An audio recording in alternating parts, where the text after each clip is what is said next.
Hello everyone, स्वागत है आपका डीके स्टडी चैनल पर इस नए लेक्चर के साथ। तो आज के लेक्चर में हम बात करेंगे classification of element and periodic property को आगे बढ़ाते हुए एक और जबरदस्त periodic property which is ionization energy. और साथ ही साथ आज ही हम बात करने वाले हैं कि इसके फैक्टर अफेक्टिंग क्या होते हैं जो कि इसको प्रभावित करते हैं। यस, तो सबसे पहले हो जाए तैयार, उठा लीजिए कॉपी कलम, नोट सुनाइए। यस, हेडिंग लगाइए आयोनाइजेशन एनर्जी। मैंने क्या बोला?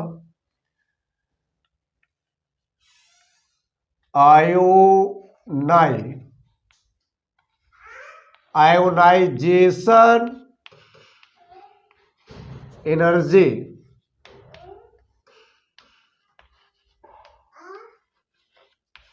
जिसे हम कहते हैं आई से डिनोट कर सकते हैं। यस, इसी को आप एक और नाम दे सकते हैं जिसे हम आयोनाइजेशन एंथैल्पी बोल सकते हैं। एंथैल्पी जिसे हम डेल आई एच से डिनोट करते हैं। और एक और नाम होता है इसका आयोनाइजेशन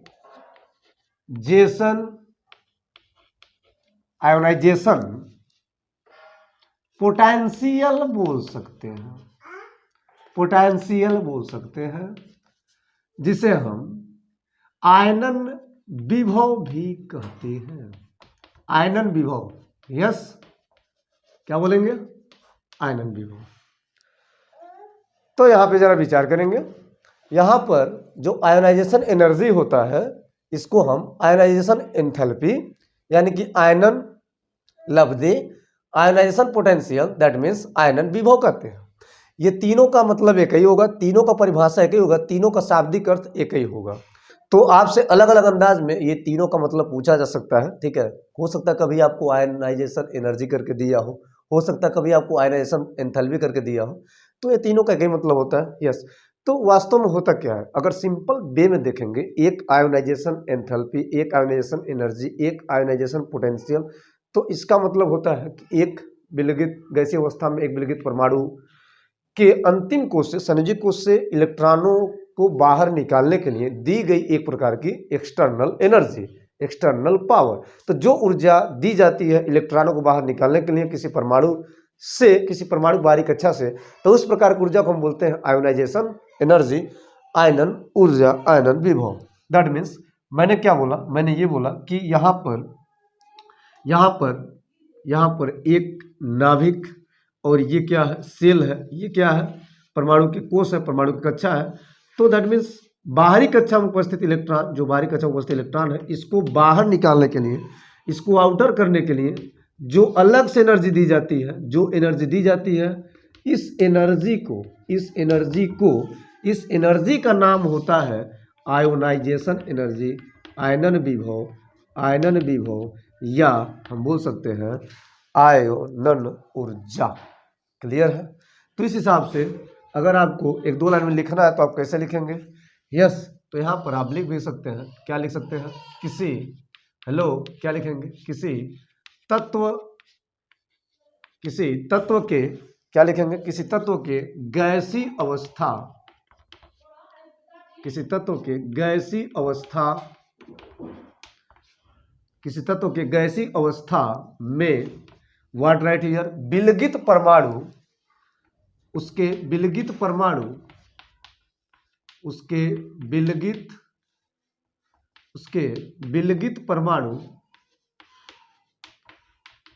उसके विलगित परमाणु के व्हाट अंतिम कोश से इलेक्ट्रॉन को बाहर निकालने के लिए आवश्यक ऊर्जा, यानी जितने ऊर्जा की आवश्यकता होती है, आवश्यक ऊर्जा, यही आवश्यक ऊर्जा क्या कहलाती है? आयनन ऊर्जा कहलाती है। आवश्यक ऊर्जा आयनन ऊर्जा कहलाती है। क्लियर हो बात है? यस। तो अगर हम इसको ध्यान से देखें तो कुछ ऐसा दिखेगा आपको कि यहाँ पर सपोज दैट ए नाम का कोई एटम है और यहाँ पर एक आयनाइजेशन एनर्जी हम दे रहे हैं, एक IE दे रहे हैं, आयनाइजेशन एंथैल्पी दे रहे हैं, और यहाँ से इलेक्ट्रॉन बाहर निकल रहा है, दैट मीन्स कुछ ऐसा, राइट। फिर हम क्या कर रहे हैं कि फिर से हम आयनन ऊर्जा दे रहे हैं, दैट मीन्स अब इस इलेक्ट्रॉन से इस परमाणु में फिर से ऊर्जा देंगे तो फिर से इलेक्ट्रॉन बाहर निकलेगा, तो कुछ ऐसा होगा। तो मैंने मान लिया कि यहाँ पर मैंने IE1 दिया था, यहाँ पर IE2 हो गया, right.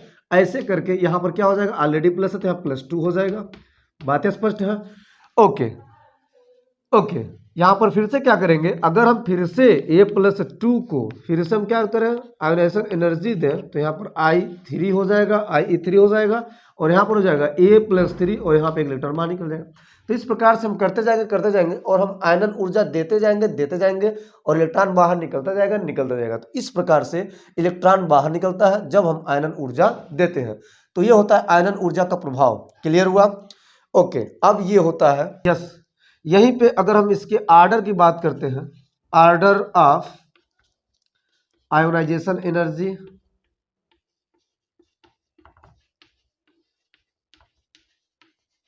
order of ionization energy, that means IE1, IE2, IE3, yes, क्या होगा, ये बढ़ता हुआ क्रम में होगा, कुछ ऐसा, यस। तो ये रहा इसका ऑर्डर।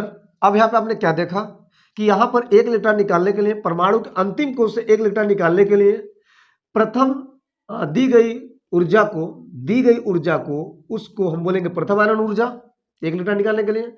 फिर से लगातार हम दूसरा इलेक्ट्रॉन निकालने के लिए दूसरा आयनन ऊर्जा, इसी प्रकार तीसरा के लिए तीसरा आयनन ऊर्जा। मेरा मतलब ये होगा, मैंने क्या बोला,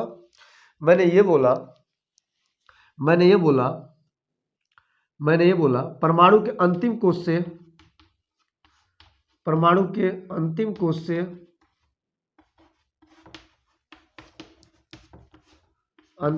से प्रथम इलेक्ट्रॉन निकालने के लिए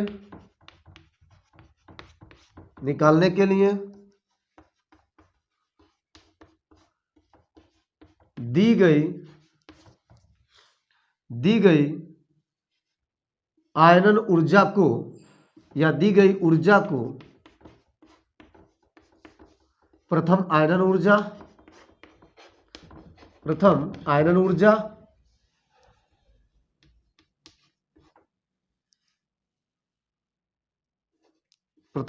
ऊर्जा कहते हैं,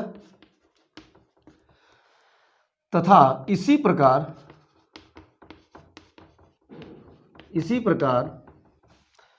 प्रकार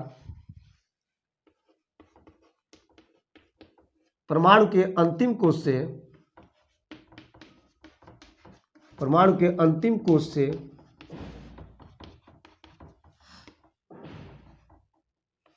दूसरे तथा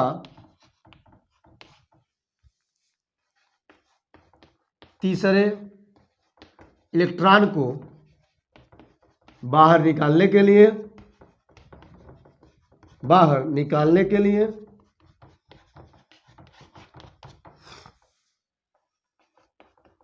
दी गई ऊर्जा को क्रमशः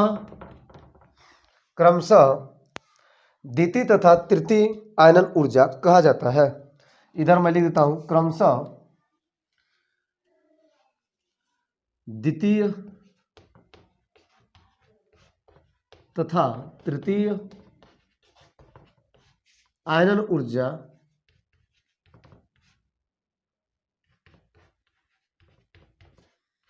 कहा जाता है।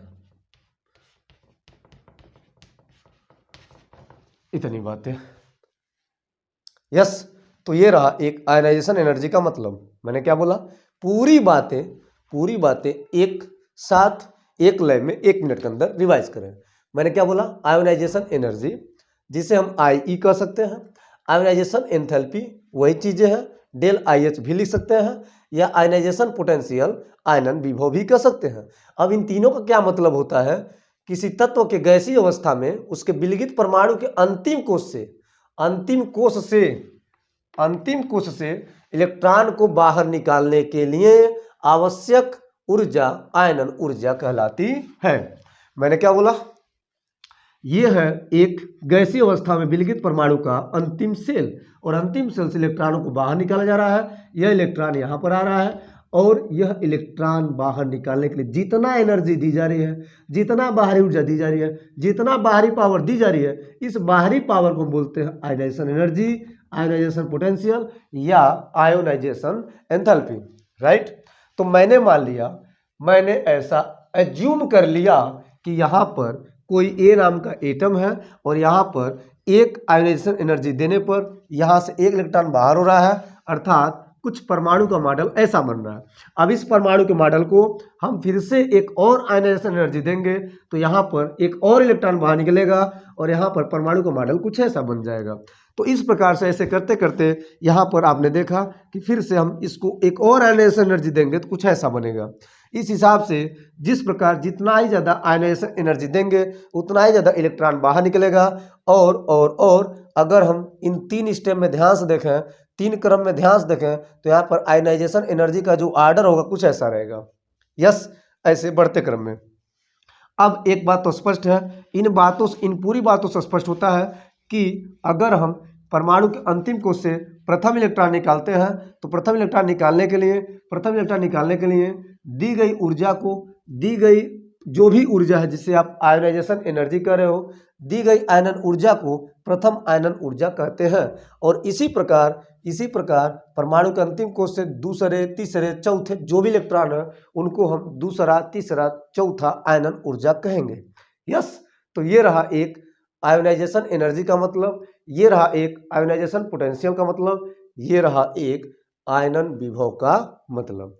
अब हम देखेंगे कि आयनन विभव को प्रभावित करने वाले जो कारक होते हैं, दैट मीन्स कौन कौन ऐसे फैक्टर होते हैं जो कि आयनन विभव को इधर उधर करेंगे, यस, इनको प्रभावित करेंगे। आइए विचार करते हैं। चलिए तो देखते हैं फैक्टर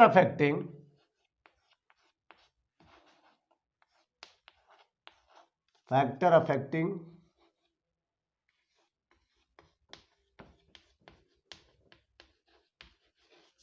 ऑफ आयोनाइजेशन एनर्जी और पोटेंशियल, जो भी कहें। तो इसमें सबसे पहला हम जो बात करेंगे वो क्या होगा? वो होगा जेड इफेक्टिव, दैट मीन्स प्रभावी नाभिकीय आवेश,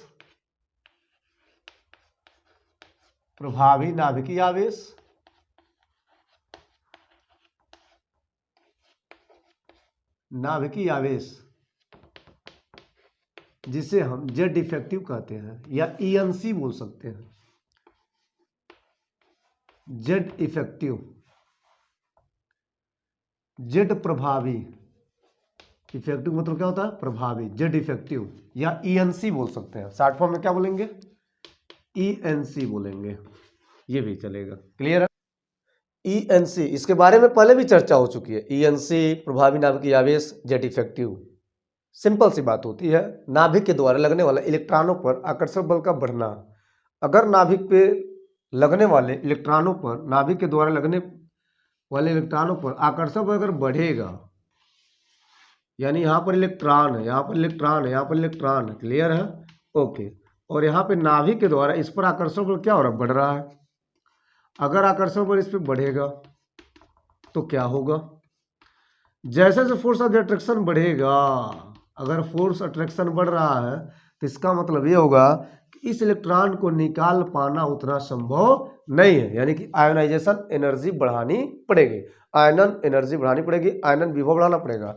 अर्थात आपको एनर्जी देने के लिए, आपको आयोनाइजेशन एनर्जी देने के लिए इसको मैक्स करना पड़ेगा, बढ़ाना पड़ेगा। बात स्पष्ट है? ओके। तो मैंने क्या बोला? सिंपल सी बात, आकर्षण बढ़ेगा, आयनन ऊर्जा बढ़ेगा, यानी जेड इफेक्टिव बढ़ने के साथ साथ आयनन विभव बढ़ता जाता है, यानी लगातार बढ़ता जाता है, बढ़ता जाता है, बढ़ता जाता है। तो क्या लिखोगे? लिख लो, फटाफट लिख लो। लिखो नाभिकीय आवेश बढ़ने के कारण प्रभावी नाभिकीय आवेश बढ़ने के कारण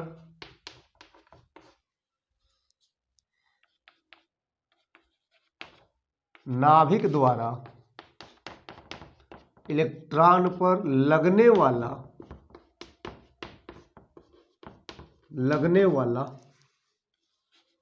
क्या आकर्षण बल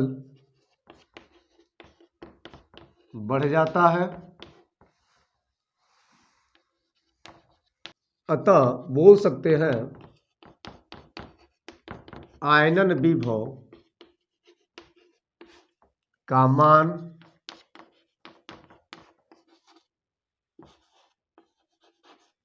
भी बढ़ जाता है। बात स्पष्ट है? ओके, क्या लिख सकते हैं? I E ionisation energy directly proportional to Z effective, Z प्रभावी या ईएनसी के, ऐसे लिख सकते हैं। I E directly proportional to ENC भी लिख सकते हैं। इफेक्टिव न्यूक्लियर चार्ज हो गया। अब जैसे जैसे बढ़ेगा, अगर आयनाइजेशन एनर्जी घट रहा है तो इसका मतलब क्या हो रहा है? लगने वाला आकर्षण बल भी क्या हो रहा है? घट रहा है। क्लियर है? ओके, चाहे तो आप लिख भी सकते हैं ईएनसी का मान कम होने पर क्या होता है? आई का मान भी घट जाता है या कम हो जाता है। क्लियर है? ओके, तो ये रहा पहला फैक्टर इफेक्टिंग, जो कि कंप्लीट रूप से डायरेक्टली प्रोपोर्शनल होता है किसके? जेड इफेक्टिव के। दैट मीन्स आयोनाइजेशन एनर्जी के, यानी एक दूसरे के समानुपाती अनुक्रमानुपाती होते हैं। समानुपाती बोल देंगे, जैसे जैसे बढ़ेगा वैसे वैसे ये भी बढ़ेगा, यानी जैसे जैसे नाभिक के द्वारा आकर्षण बल बढ़ेगा वैसे वैसे आयोनाइजेशन एनर्जी भी बढ़ेगी। अब चलिए हम समझते हैं कि एटॉमिक साइज का क्या प्रभाव पड़ता है, परमाणु के आकार का क्या प्रभाव पड़ता है, परमाणु के त्रिज्या का क्या प्रभाव पड़ता है। यस, तो अगर हम दूसरी बात करते हैं, यहां तक नोट करें, दूसरी बात करते हैं, दैट मीन्स दूसरा फैक्टर अफेक्टिंग क्या होगा? दूसरा होगा एटॉमिक साइज। एटॉमिक रेडियस को डिफाइन करेगा। एटॉमिक साइज, एटॉमिक रेडियस का क्या इफेक्ट होता है? यस, तो बड़ा सिंपल है। किसी परमाणु के बाह्यतम कोशों की अगर दूरी बढ़ती जाती है तो यानी कि परमाणु का आकार बड़ा होता है, और जब परमाणु का आकार बड़ा होता है तो वहां पर रेडियस भी बड़ा होता है। तो सिंपल है, आप यहां पे समझेंगे। मैंने क्या बोला? मैंने ये बोला कि यह सेलों की संख्या बढ़ रही है, यानी नाभिक और बाह्यतम कोशों की दूरी आपस में बढ़ रही है। अर्थात यहां से यहां तक देखा जाए तो रेडियस क्या हो रहा है? बढ़ रहा है। तो जब रेडियस बढ़ेगा तो इसका मतलब यहाँ पर इलेक्ट्रॉन और इस इलेक्ट्रॉन पर लगने वाला नाभिक का आकर्षण बल थोड़ा सा कम होने लगेगा। यानी जितना ही रेडियस बढ़ेगा उतना ही नाभिक द्वारा लगने वाला उस बाहरी कक्षा में उपस्थित इलेक्ट्रॉनों पर लगने वाला जो बल होगा वो कम होगा, और जितना ही बल नाभिक का कम पड़ता है उसको उतना ही कम आयनाइजेशन एनर्जी दी जाती है। अर्थात यहाँ पर डायरेक्टली नहीं होगा, इनवर्सली होगा। मैंने क्या बोला? अगर रेडियस बढ़ रहा है तो इलेक्ट्रॉन की दूरी, बाहरी कक्षा में उपस्थित इलेक्ट्रॉन की दूरी नाभिक से क्या हो जाएगी?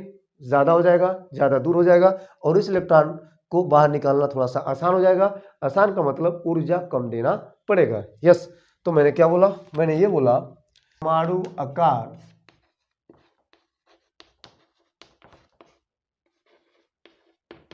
बढ़ने से नाभिक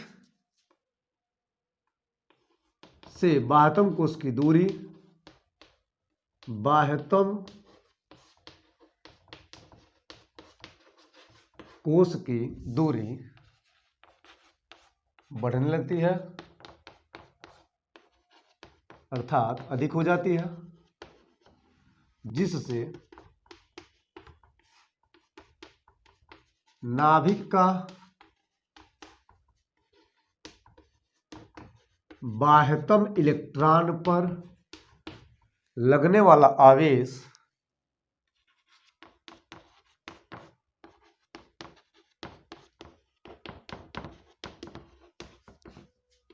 भी कम हो जाता है।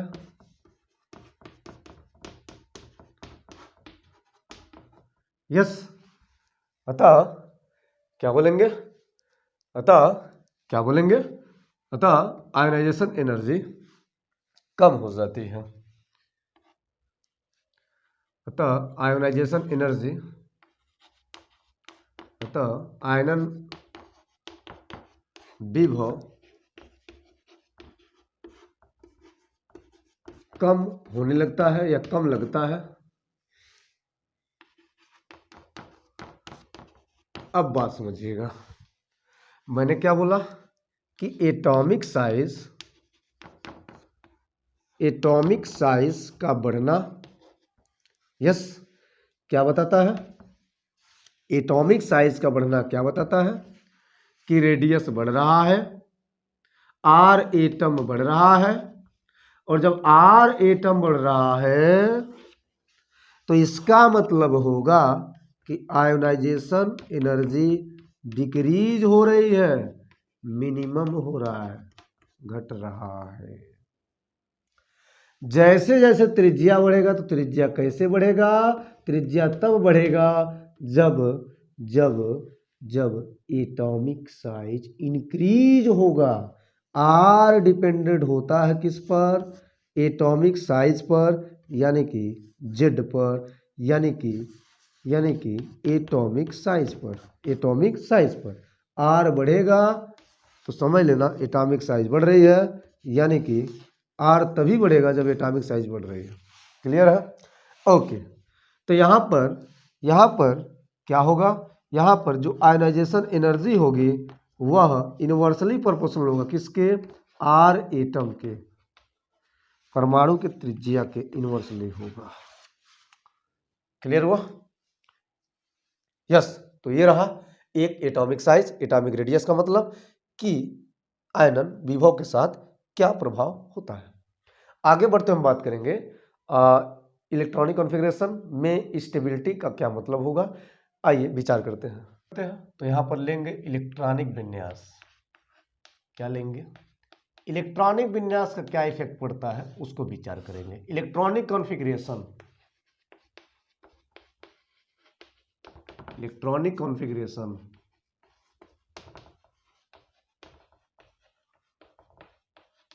विचार करते हैं।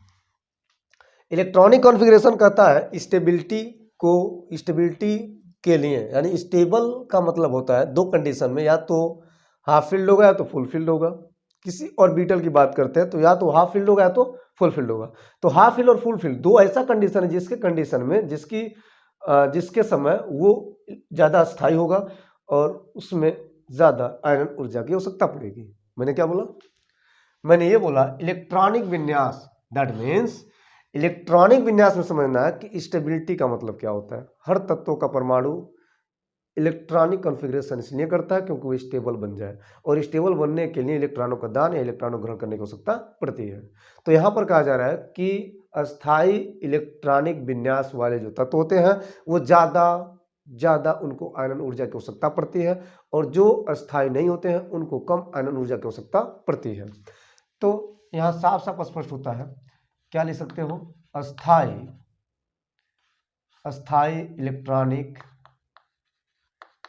इलेक्ट्रॉनिक विन्यास वाले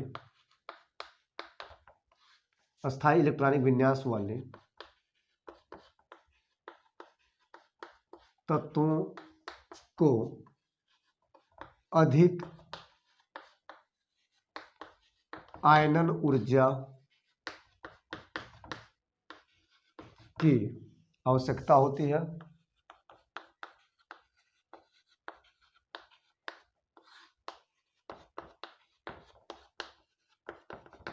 ओके, एक बात और समझने वाली है, किसी परमाणु या कोई परमाणु अस्थायी होता है या तो हाफ फील्ड में या तो फुल फील्ड में। अर्धपूरित तथा पूर्ण पूरित कक्षक अस्थाई होते हैं।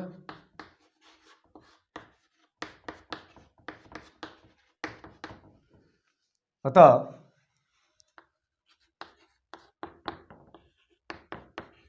इन्हें ज्यादा आयनन ऊर्जा दी जाती है।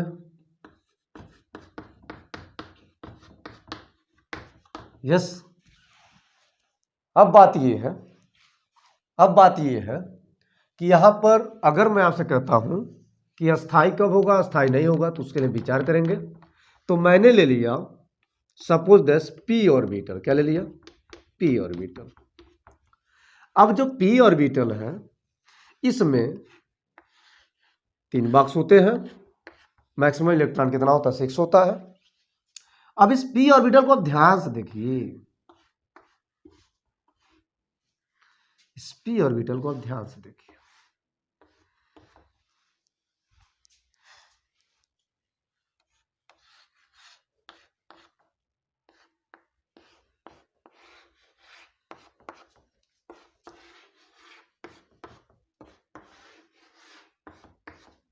मैंने बना दिया पी ऑर्बिटल।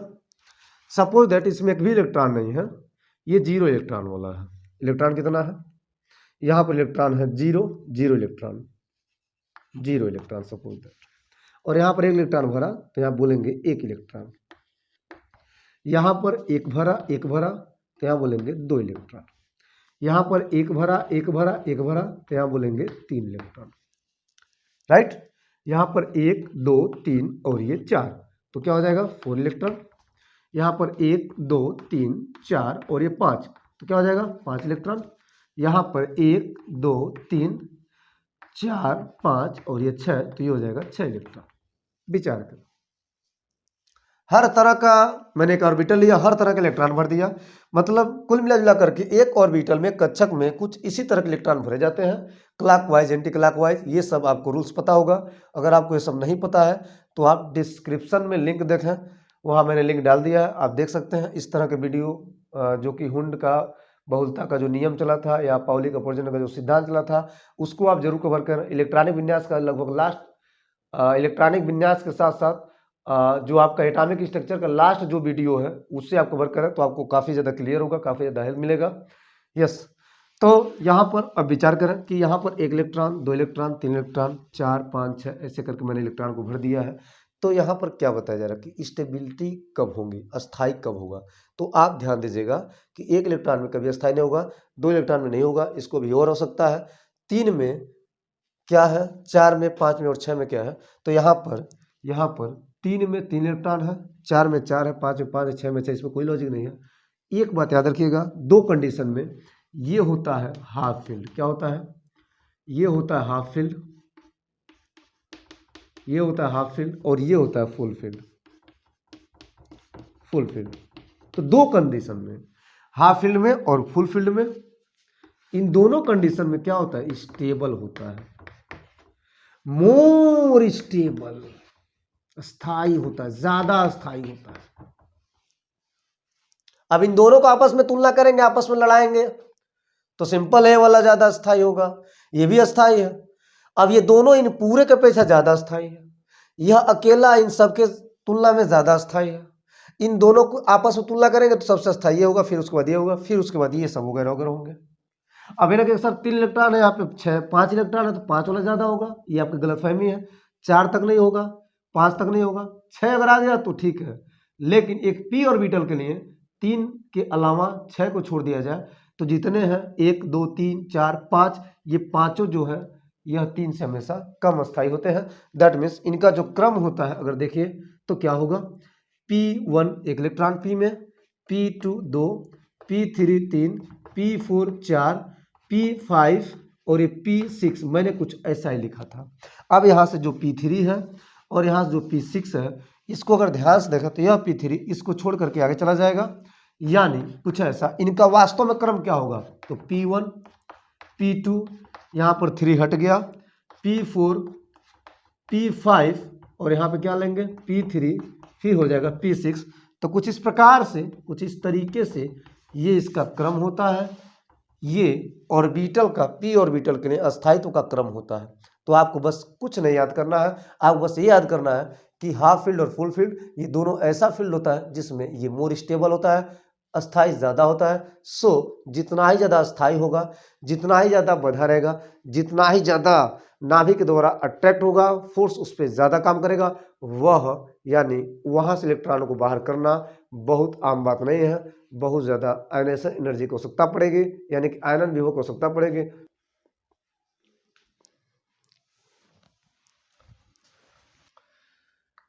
चलिए अब हम बात करते हैं एक और प्रभाव को लेकर के, दैट मीन्स एक और फैक्टर, दैट मीन्स परीक्षण प्रभाव, विच इज शील्डिंग इफेक्ट, या एक और नाम होता है इसको आप चाहो तो स्क्रीनिंग इफेक्ट बोल सकते हो। स्क्रीनिंग का तात्पर्य क्या होता है, स्क्रीन से होता है, और शील्डिंग मतलब एक कवच, एक आवरण से होता है।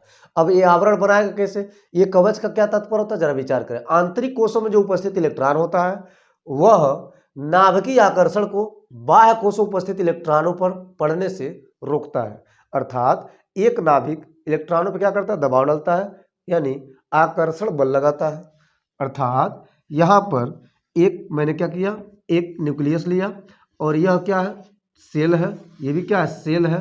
तो इस प्रकार से ये सब के सब सेल है, क्लियर है, ओके। अब यहाँ पर भी इलेक्ट्रॉन है, यहाँ पर भी इलेक्ट्रॉन है, यहाँ पर भी इलेक्ट्रॉन है, ऐसा कुछ, यहाँ पर भी इलेक्ट्रॉन है, ऐसा कुछ, क्लियर है। तो यहाँ पर हो क्या रहा है कि नाभिक का बल बाहरी कक्षा पर लगना चाहिए, यहाँ पर लगना चाहिए, यहाँ पर लगना चाहिए, लेकिन ये जो इलेक्ट्रॉन आपको दिख रहे हैं, ये बाहर से जो अंदर कोष उपस्थित जो इलेक्ट्रॉन आपको दिख रहे हैं, यह इलेक्ट्रॉन नाभिक से चिपक जा रहे हैं, यानी कि इसका पूरा प्रभाव, इस नाभिक का पूरा प्रभाव इन अंदर वाले, इन आंतरिक कोषों उपस्थित इलेक्ट्रॉनों को लग जा रहा है। अर्थात इसका प्रभाव यहीं पर समाप्त हो जा रहा है, जिसके द्वारा यह एक कवच बन जा रहा है, यह एक शील्ड बन जा रहा है, और इस शील्ड के द्वारा, इस स्क्रीन के द्वारा ये प्रभाव यहीं पे समाप्त हो जा रहा है। और यह बेचारे इलेक्ट्रॉन, यह इलेक्ट्रॉन यहाँ पर बाहरी कक्षा उपस्थित इलेक्ट्रॉन एकदम इस नाभिक से थोड़ा सा कमजोर पड़ जा रहा है, इस नाभिक के नज़रिए से थोड़ा सा दूर हो जा रहा है। और जब इसका नज़रिया इस पर पड़ेगा नहीं, जब इसका प्रभाव इस पर पड़ेगा नहीं, तो इस पर लगने वाला बल कम होगा, और जब इस पर लगने वाला बल कम होगा तो आप चाहो तो आसानी से इलेक्ट्रॉन को बाहर कर सकते हो। दैट मीन्स आपको कम से कम आयनेशन एनर्जी देनी पड़ेगी, कम से कम एक्सटर्नल एनर्जी देनी पड़ेगी, कम से कम बाहरी पावर देनी पड़ेगी। अर्थात अब यहाँ से जो ऊर्जा आप दे रहे हो, जो आयनाइजेशन एनर्जी दे रहे हो, वह कम रहेगा तो भी चलेगा, यानी कि मिनिमम रहेगा तो भी चलेगा। तो यहाँ से एक ही लाभ है कि जब शील्ड बन जाता है, जब कवच बन जाता है, जब आवरण बन जाता है, जब एक कवर बन जाता है, तो इसके द्वारा नाभिक का प्रभाव बाहरी कक्षा उपस्थित इलेक्ट्रॉनों पर कम हो जाता है। और जब नाभिक का आकर्षण बल कम होगा, जब नाभिक का प्रभाव बाहरी इलेक्ट्रॉनों पर कम होगा, तो वहाँ पर आयनन ऊर्जा भी क्या हो जाएगा, कम हो जाएगा। यस, मेरी बातें क्लियर है, ओके। तो यहाँ पर क्या लिखेंगे, यहाँ पर क्या लिखेंगे, यहाँ पर क्या लिखेंगे, परिरक्षण प्रभाव, परिरक्षण प्रभाव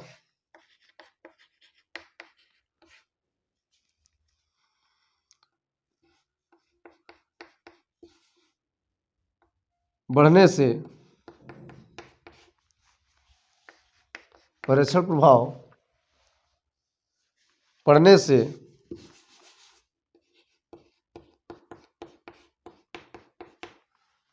से आयनन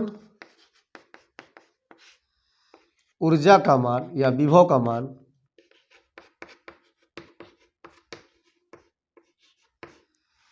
कम हो जाता है।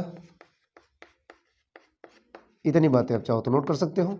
यस, तो ये रहा आज का क्लास, ये रहा आज का छोटा सा लेक्चर, छोटा सा वीडियो के माध्यम से। यस, तो यहाँ तक की बातें समझ में आई होंगी आपको, जरूर कमेंट करें और बताएं कि आज का लेक्चर कैसा रहा। यस।